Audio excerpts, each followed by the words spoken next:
మన చేత అప్పులు చేయించేటటువంటి ప్రయత్నం పెద్ద ఎత్తున చేస్తున్నాయి సంస్థలన్నీ. దాంతో పాటు అంటే ఇప్పుడు మనం ప్రీపెయిడ్ సిమ్ములు తీసుకుంటున్నాం. దీనివల్ల ఆళ్ళకి లెక్క చూపెట్టుకోవడానికి కుదరదు. ఇంత వ్యాపారం చేస్తున్నామని చూపెట్టుకోవడానికే కుదురుతది. అదే పోస్ట్ పెయిడ్ అయితే ఇదిగో ఇంత డబ్బులు నాకు రావాల్సుంది. అంటే ఇంత నా దగ్గర చేతిలో ఉందని చెప్పి బ్యాంకుల నుంచి అప్పులు ఎక్కువ తీసుకోవచ్చు. దాంతో ఎయిర్‌టెల్ ప్రయారిటీ పోస్ట్ పెయిడ్ స్థానంలో ఇప్పుడు ఫాస్ట్ లేన్ తీసుకొచ్చారు. 5G పోస్ట్ పెయిడ్ వినియోగదారులకు మరింత వేగవంతంగా డేటా సదుపాయం కల్పించేందుకు ప్రారంభించిన ప్రయారిటీ పోస్ట్ పెయిడ్ స్థానంలో ఫాస్ట్ లేన్ సేవలను తీసుకొచ్చినట్టు ఎయిర్‌టెల్ చెప్పింది.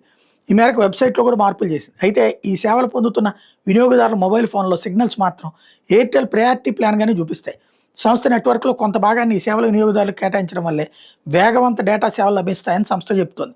ఉత్తరాదిలో మరో 2900 5G స్టేషన్లు పెడతాడు. దేశంలోని ఎగువ ఉత్తరాది ప్రాంతాల్లో గత 12 నెలల్లో 2900కి పైగా 5G నెట్వర్క్ స్టేషన్లు ఏర్పాటు చేసినట్టు భారతీయ ఎయిర్‌టెల్ తెలిపింది. కాకపోతే ఇక్కడ ఒకటే పోస్ట్ పెయిడ్ తీసుకుంటే బొక్క అయిపోతుంది. ఎందుకంటే ఇంతకుముందు పోస్ట్ పెయిడ్‌లో ఇప్పుడు అకస్మాత్తుగా ఏదో ఛార్జీలు వేసేస్తాడు. ఏందో మనకు అర్థం కాదు.